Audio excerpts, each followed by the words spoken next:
Welcome to our Saturday Simulcast. It's football time. Tom Dienhart spent a couple days down in Indianapolis this week for Big Ten Media Day. We'll hit that. We will also have a little bit of roundtable discussion about that, and maybe a little update also on Purdue Collective. Lots to talk about. Want to thank the Union Club Hotel and the 811 Bistro, Boiler Up Bar. Also, Brian, what do you always say? We want to have people like us on YouTube. If you're watching us on YouTube, I feel free to like and subscribe or whatever those things are. If you don't like us, then just move along with your day. They love us. Is that how it works? Tell them what liking the page means, Brian. They get notifications when there's updates, right? Yeah, I think so. I just think it's important. I think you get notifications when we post new videos. Now, the pages I subscribe to, I don't get that notification like real time. I get it like a day later. So I don't know. Yeah, turn notifications. What real value it is, but consider it a favor to us. Yes, that would be great. And we want to thank, like I said, I already thanked the Union Club Hotel. And I'm going to start with you, Tom. You were and Brian wrote an interesting piece this week on the future of Media Day, or at least the landscape. We'll get into that a little bit, but some of your takeaways from your visit, not only Tuesday, but also Wednesday with Jeff Brom. Just what it may have not learned a whole lot of things that you didn't know already, but what were some of the takeaways? Yeah, no great revelations, like you said, from a Purdue perspective. Alan, they're all headed toward August 2nd, of course. That'll be the first day of Purdue training camp. There's no official release yet of the full training camp schedule. Obviously, we expect that in very shortly in coming days here before the 2nd, I would think. We'll see how many practices are open, not just to the media, but the public as well. So there's that. A lot of the same storylines for Purdue, honestly, guys. The anticipation, I think, is some of the best that we've seen during the Brom tenure. Cleveland.com puts together, I guess, a de facto official Big Ten media poll every year, and pulling media across the conference. I was part of the poll, and Purdue was picked 4th in the Big Ten West, which surprised me a little bit, honestly, fellas. They're only a couple points or a few points behind Minnesota, which was 3rd. Wisconsin was 1st. Iowa was 2nd. You couldn't make a case for Purdue being as high as 2nd, I think, but 4th seemed a little dubious to me. So there's that. In Indianapolis, a lot of attention around Aidan O'Connell, as you would suspect. Of course, Cam Allen was down there, Jalen Graham and Payne Durham, in addition to the Purdue quarterback. So, we're getting closer to the year, and this is a team that definitely has its questions. I guess one of the biggest things, guys, from an info standpoint, was just getting an update on some of the personnel who may not be ready for training camp right out of the gate. Now, there's no cause for alarm here. These guys aren't lost for the year. They're supposed to be ready for the opener on September 1st. But the secondary in particular is going to be sort of banged up as camp opens. Corey Trice, Jamari Brown, probably a projected starting cornerbacks. Both won't be full go early on. T. Denson, the Kansas State transfer, won't be full go as he gets over sports hernia surgery. Up front, Lawrence Johnson still dealing with a shoulder issue. He's going to be limited. Yeah, like probably just drill work. Receiving core wise, Brock Thompson, I think, is going to be monitored very closely as he comes off shin surgery. Abdur-Rahman Yassin with his knee still a little tender. I think they're going to take it easy with him as well. So those were some of the guys off the top of my head, some of the key guys, maybe projected starters, if you will, who really may not be or won't be 100% coming out of the gate. And just lastly, real quick, I guess another big fun storyline out of Indianapolis. I thought I'll have something a little bit more on that. Not today. I may do it on Monday. Is just this Iowa-Purdue rivalry. I don't know if you want to call it a rivalry, but I think Purdue's gotten under Iowa's skin here. Jeff Brom's 4-1 against the Hawkeyes. Got 2 of his players too, right? And, yeah, that's what I was going to get to next. Yeah. Then you factor in, now here comes Tyrone Tracy and Charlie Jones. And we talked to some of the players down there about it. And, I was told by some Iowa media, too, that a lot of Iowa players were really ticked off with Charlie Jones. But when you know the backstory, his relationship with Aidan O'Connell, you can see, and in fact, Purdue's got a good offense. You can see why Jones made this choice to come to Purdue. But again, I think that was a sort of an interesting subtext development involving Purdue that sort of, at least on a real micro level, got a little bit of play. Yeah, Brian, you wrote and you can certainly comment on that, but also the Kevin Warren and some of his vindication of the fact USC and UCLA are in the league. Any other, from your observing standpoint, and you obviously wrote, we'll talk a little bit about why Media Day is what it is, but what were some of your takeaways just from observing it this week? Well, the thing with Iowa, I think that's kind of a reflection of the times right now. I think you're going to see a lot more of this, players moving from one school to another. I don't know if Iowa has any specific complaints about this. I have no idea, but I do know that Tyrone Tracy's from Indianapolis. I'd imagine he aspires to catch passes. Being a wide receiver, Charlie Jones obviously goes way back with Aidan O'Connell. He himself is a wide receiver who I assume aspires to catch passes. I think, the nature of Purdue's offense, I'm sure, is a draw there. Now, whether or not Iowa thinks that Purdue, did some things, I have no idea. I just know that there have been situations in the past where there have been transfers out there seemingly all teed up for Purdue, that Purdue, no one would even speak their name for fear of there being any sort of impropriety suggested. Kids know one another, right? High school coaches know one another. All sorts of things can happen third-party wise and long-standing relationship wise to make these things occur. I see it all the time in basketball where if you think a kid might be hitting the portal, you call their AAU coach. AAU coach calls the family and says, "Hey, all perfectly legal." I mean, what even constitutes tampering anymore? I have no idea, but there's a million ways around it. So, and the people who are transferring normally very much put this out there proactively. When Wan'Dale Robinson was transferring from Nebraska, Purdue and Kentucky were well in the loop on that from his people, kind of teeing everything up, for him to kind of jump right into recruiting there. I can't even remember what the other thing you asked me to talk about was. Well, Kevin Warren. Kevin Warren. Yeah, no, it's quite a I guess flipped script from a couple of years ago when it looked like the Big Ten had kind of a paper tiger commissioner who, in his defense, was trying to do what he thought he was right with the whole handling of the pandemic, and in his defense took on a situation there is no handbook for.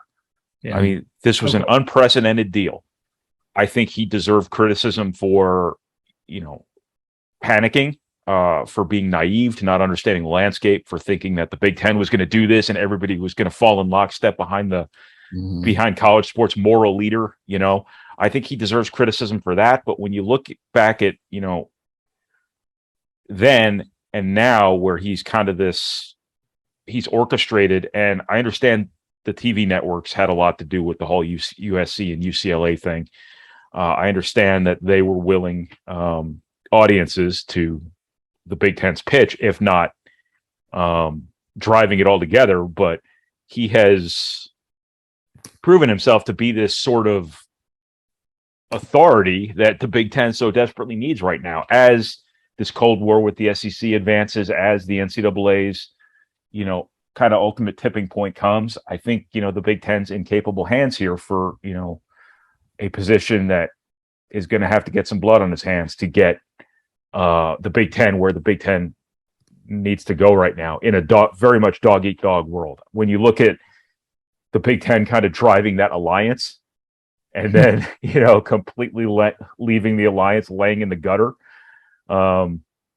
at least the Pac-12. I like your Godfather reference. Yeah, it was Thank you. Yeah.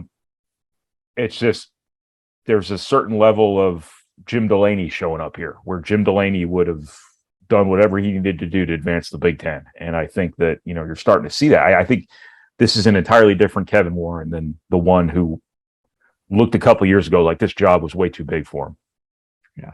Tom, I'll let you comment on that. I also wanted to ask you and I understand we Media Day really has become a television event, I guess, and it's tougher on people that are actually trying to write good stories and talk individually to guys like you used to be able to do in the round tables. But is it worthless for you? I mean, it's not worthless for our readers. You did a good job of putting the stories on the site and it was interesting, but how do you view that just as having been around those for years? And as you see the Big Ten Media Days, should they just put it on TV and leave it at that? Or how do you look at it? You can still grab people.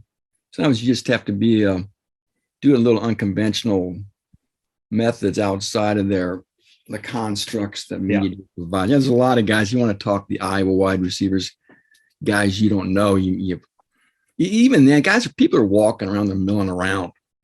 So sometimes you can grab people and get them in a little more of an intimate one-on-one if you want. Jeff Brom's always good about that. I'll say that too at those events. After he's done with a lot of his formal duties, a lot of times these guys are just standing around, guys. They're waiting to do the next thing, like to go do their TV shoot or go do a radio hit. They got time to kill as well. So if you want, you can still grab people, if you will. There is that herd mentality, though. Brian talked a lot about it. Well, I thought he summed up a lot of it succinctly and well. But yeah, these events sort of are what they are, a cattle call, and storylines get hammered out even in advance, and they get hammered even more once the event takes place. The talking points, you guys started mentioning those, with conference realignment being a big one.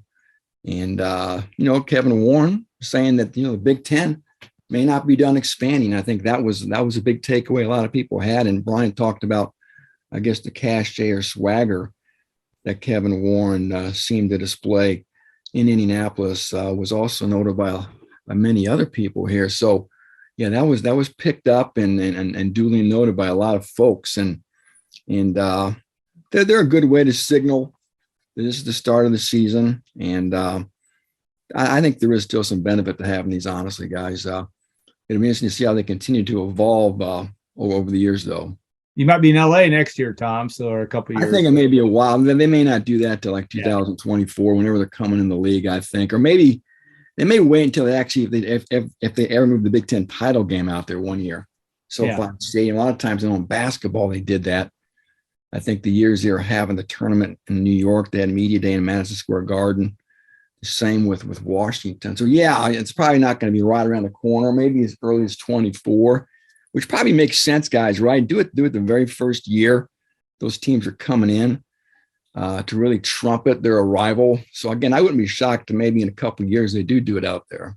Yeah, Brian, and I wanted to circle back because we talked to ADs and Mike Babinski and others that really thought that this had all quieted down, meaning the realignment or getting teams to join your league. And Kevin Warren seemed to speak to the opposite of that, or at least saying he's not done. How do you view that? Is that again the way it's just is to be nimble and ready, and who know, all bets are off on conventional wisdom these days, or how do you see that? Yeah, I don't see anything ever being done. Until the Big Ten and the SEC have broken off into like separate sports, like the WWE and the AEW or something like that, where they're like separate organizations and they have their own championships within their conferences. But I think that the Big Ten, obviously, they're not done expanding. I mean, they obviously have to get people to sign on, but I don't think you're ever going to say anything to suggest we're done when Notre Dame's still sitting out there, or I don't think you're ever going to do anything to suggest you're done when there's still real assets out there that you don't want to you want to keep leaning on to come your way, or you don't want to chase to the SEC. Like, I'm big into the Big Ten at least taking a pass at North Carolina. I understand there are some ACC restrictions there, but every contract is made to be broken. And if you can get North Carolina 10 years from now, that's fine too. But I think the more reasonable path is occupying the rest of the West Coast now that you've taken over Los Angeles. So I think, continuing to speak to Stanford, continuing to speak to, and I don't mean speak directly to them, but put the message out there that, hey, we're still growing here, and continue to talk to your TV partners through the media about how, hey, we're going to become even more valuable, a commodity here. I think the Big Ten has really set itself up well to have basically morning, afternoon, evening, and nighttime programming here. And I don't know if you can always have that nighttime programming, that nighttime time slot with just 2 West Coast schools. So it would make sense, for the Big Ten to still go get a Stanford, still go get a Washington, maybe an Oregon. I don't know what Cal really gives you, but 4 is a nice round number on top of the 2 you already have. So no, they're certainly not done. And to be honest with you, I don't know why ADs and commissioners do that, where they're like, we're done, when we all know you're not done. To clarify, I want to make sure that what I said, at least in my, I think what they're saying, quiet for right now is what. I think what they're saying is we're okay with what we have right now. I don't know if that necessarily means we're done. Right, exactly. I didn't want to make that sound like the Babinski said they're done. No, he just. So what you want to do is you want to communicate to everyone you're ecstatic about what you have, right, while also telling people we want more. So I think that's what the general message coming out of Big Ten Media Day was. But good for Kevin Warren saying, hey, we're still going to look at this, because so many commissioners and so many ADs always just talk around that stuff because they don't want to look bad if they can't get it done. I think that he really kind of portrayed a swagger about him that is befitting a league that's about to, sign $1 billion media rights deal, and is, sort of the preeminent power in college sports right now. Them in the SEC 1A and 1B, depending on how you want to rank them. They're absolutely coming back at this next year, probably, or the year after that, or something like that. I think you want to keep putting pressure on Notre Dame. You want to keep putting them on the clock, so to speak. I've said multiple times, you can kind of dare them to do something by attacking the value of their TV product. If you come out here and say Big Ten teams are only going to play conference affiliated opponents, or Big Ten teams are only going to play Big Ten teams, what's to say, we aren't, with 16 teams of the Big Ten or however many teams, what's to say it's not an all Big Ten schedule here in a couple of years? All of a sudden, is NBC going to give Notre Dame $75 million for, an ACC schedule without Michigan, without USC? Yeah. Fair question. But if you're going to get Notre Dame, you also don't want to start the relationship by strong-arming somebody either. In a perfect world, Notre Dame would recognize the fact, hey, the Big Ten's a perfect fit for us. We're going to make a hell of a lot of money going there. We're going to have access to the playoff. We're going to play marquee games every single week, stuff like that. You'd like for them to come in under those terms, but I think you get them however you can get them at this point. Tom, I wanted to circle back to the and again, not that it matters, though we appreciate that Cleveland.com puts that out, but do you make anything of it? Because it just seems like and we're obviously Purdue centric and read what Purdue fans are talking about. And of course, everybody, at least in West Lafayette, not everybody, but they all use that term dark horse. So I wouldn't be surprised if Purdue won the West this year, and to be picked fourth. Is that any rallying point for team? Is it surprise? Again, the teams that are in front of Purdue all make sense. So I'm not saying that, but how did you take that? I mean, you kind of hinted that earlier on, but a little bit of a surprise at fourth, but does it really matter? No, it doesn't matter. Like I said, they weren't that far down pecking order when you look at the votes received. I got it pulled up right now. Of course, our old friend Nathan Baird of the Journal and Courier works for Cleveland.com, coordinates this for the paper or the website. Again, Purdue was picked fourth with 153 points, and Minnesota was third at 162. Minnesota did get 2 first-place votes, which is kind of a surprise. But again, maybe we're all sitting on the Gophers. So now, it's typical prediction stuff, Al. You can never take anything too seriously, especially, I think, in the Big Ten West, right? There is not an Ohio State there. Wisconsin was the clear favorite in this poll with 31 first-place votes. Iowa was picked second with 3 first-place votes, and Minnesota was third with 2 first-place votes. So, there's obviously no need to panic or have any concern. Again, I think with what Purdue's got coming back personnel-wise, with the schedule they've got, I think, you have to be optimistic. I think the Boilermakers have a chance to maybe make a push toward the top of that Big Ten West. There's a lot of anticipation. That game September 1st against Penn State's filled with intrigue. I talked to Coach Braum about it and some players about it. And I'll have a story on it coming up here at some point, just the importance of that game.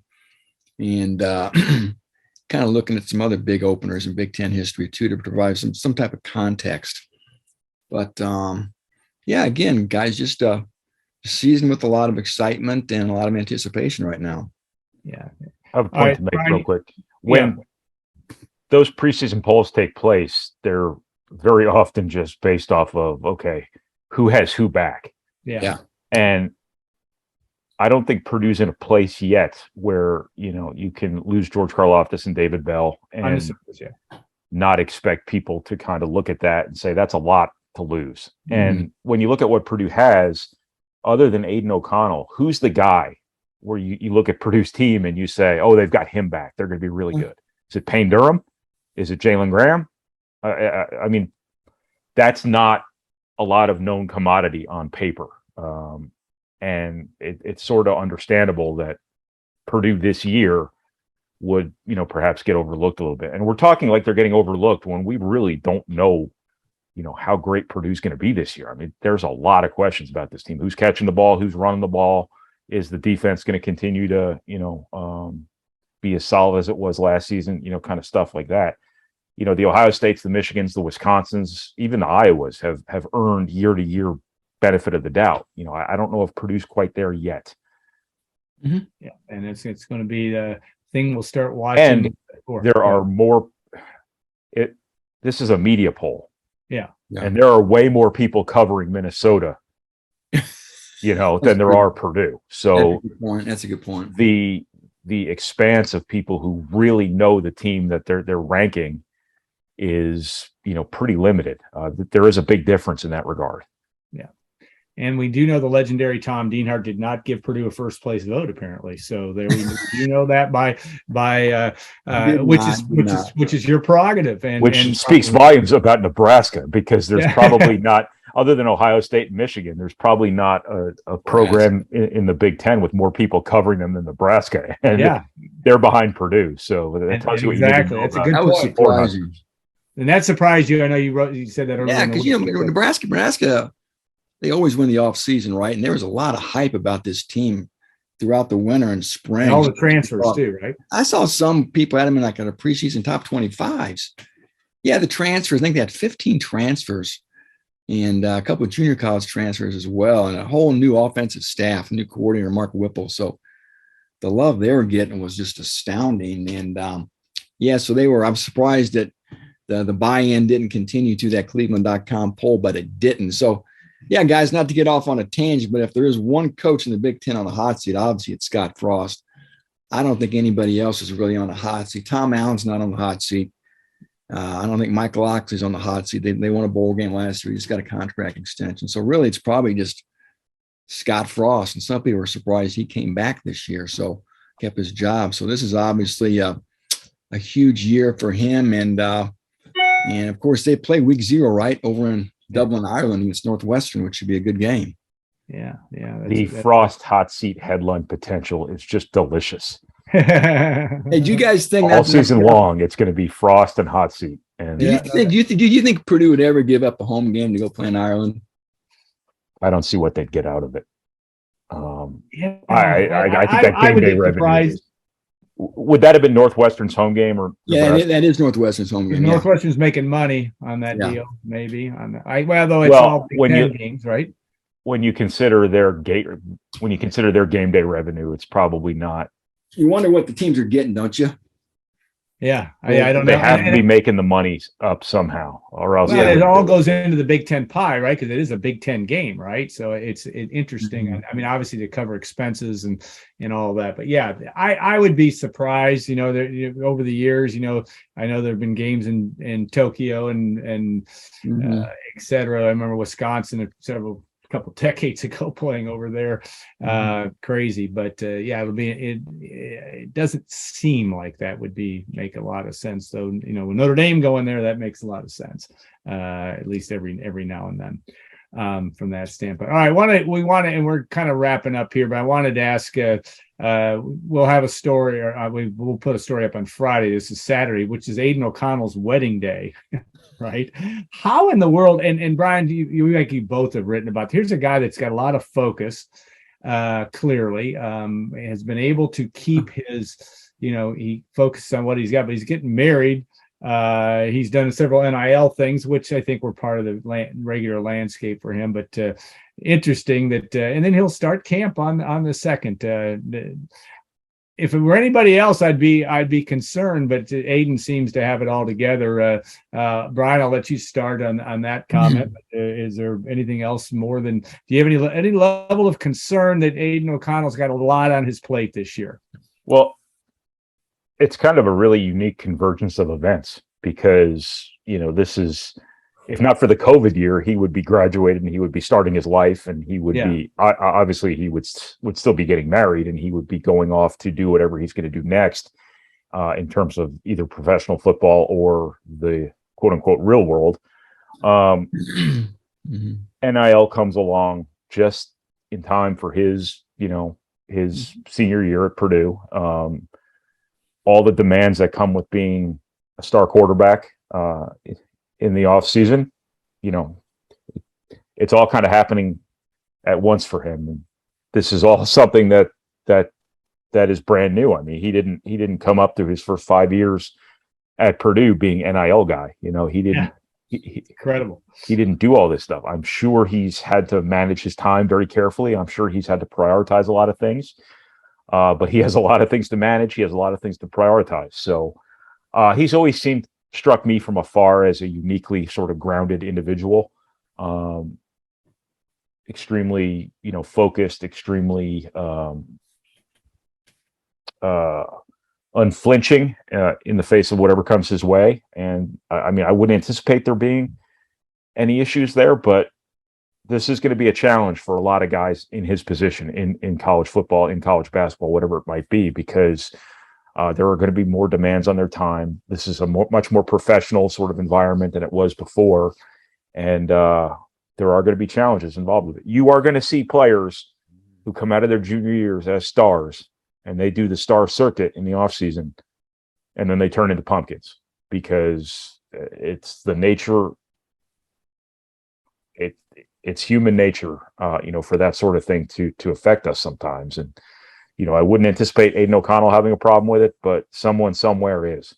Yeah, Tommy, you obviously saw him on, and again, he is pretty stoic, pretty straightforward. What you see is what you get. Pretty grounded guy. Is that your assessment as well? Yeah, he's going to go to Belize for his honeymoon whenever that happens. He told me. Not this week, though. Yeah. Lucky Aidan is to come back and put on shoulder pads and sweat in the West Lafayette heat. I tell you guys, I think he's more mature than I am. I think Jackson Anthrop is too. I marvel at some of these young men, and at least how they carry themselves when I'm around them and in that type of a setting. And just so mature beyond their years. And I asked Aidan too this week about, I think it's going to be, he's marrying his fellow student athlete, somebody who's played college sports at a high level. So he'll be under the same roof with somebody that he can really commiserate with and share with as well. So, this reminds me of the BYU football players you always heard about who were always married And they do even take a more professional approach to things. So in some ways, I think it could be a real benefit. It's kind of in that next phase of growing up, and Aidan O'Connell's taking that next phase. And again, to have that level-headed maturity at a position like quarterback, boy, what a value that is to the rest of the teammate, knowing when you get in that huddle, if things are crumbling around you, and adversity's coming, guys. Adversity comes every Saturday for every team. How you respond to it is key. And I think he's the kind of guy that can keep everybody calm and focused on that very next play. And again, what a nice benefit for a coach like Jeff Fromm to have a quarterback with that maturity level and with that experience at the helm for you. And volleyballs, you talked obviously about JL Johnson as well. It will be the bride to be. By the time this hits our site, they'll be exchanging vows. So good for them, and we wish them well, certainly. And and you're right. I think that's my impression of Aidan as well. He just kind of takes what's next, and it's kind of all been planned for, and he moves on. So this is one last little point to make here. I think, college sports, you're going to see more and more adults playing college sports. I think, obviously, the COVID year, Tom mentioned Jackson Anthrop and Aidan O'Connell, both were 6-year guys because of the COVID year. But I also think NIL keeping guys in school longer. I think you're going to see more, 22, 23, 24, 25-year-olds, playing college basketball, playing college football. Look at Illinois basketball last year. Everyone in their starting five was 22, 23, 24, 25 years old. Why I had to reel off those numbers twice consecutively, I have no idea. Yeah. But I do think that as college sports gets a little more professional, kind of professionalized, I think it's also just going to get generally older. So I think you're not necessarily saying Aidan O'Connell reflects all of that, but I'm saying the fact that we're talking about, how old is Aidan O'Connell? 23? He's going to turn 24 on September 1st. 24. Right. So I think you're going to see college sports, being in the hands of more 24-year-olds, kind of in the future. That used to be the exception, not the rule. Now I think you're going to see every team have a handful of honest-to-God grown-ups. Yeah. Get this guy real quick. The Purdue's number 1, number 2 Mike linebackers, Samisi Fakasieki, Kieran Douglas, have a combined 13 years of college experience. Yeah, that's unbelievable. Samisi's still left over from the Hazel era. Yeah, that's unbelievable. Yeah, I remember when he was recruited right out of Compton, right? Right out of Compton. 13 years, out of Compton. 7 and 6. So talk about years. On that note, we'll bring this show to a close, and appreciate all of you taking the time to watch and or listen. And I appreciate Tom and Brian for all their coverage as well. We will look forward to Tom's coverage on the site with respect to the start of football, and that'll be Wednesday, August 2nd, I believe. Is that right? Tuesday. No, Tuesday, August 2nd. I'm sorry. And that will be fun to have them on pads, and we'll keep you posted also when we know what the access will be. I'm going to guess if they follow the pattern, there's going to be 2 or 3 open days to start. Maybe I say real quick, I think that Friday, that first week, is that fan day. Correct. They're playing Ross-Ade Stadium, so that obviously will be open. Friday night, that's right. 7 to 8 o'clock or 6 to 7 in Ross-Ade. You can check local listings for that as well. So, all right, guys, have a great week. Thank you. And I want to thank the Union Club Hotel, 811 Bistro, Boiler Up Bar. We appreciate them. And we're going to have our first Thursday Night Live will be Wednesday Night Live. Tom and I will be there on the night of August 31st, Lord willing, so to speak, for a little bit of that in the whiskey room. We'll look forward to that too. So, guys, and Tom, we'll have a lot of wisdom to throw that way as we get the night before, which will be a big event. Obviously, Purdue Penn State's going to be really crazy in Ross-Ade Stadium. So, have a great week, all. Thanks all for watching and listening, and we'll look forward to next week and our Saturday simulcast.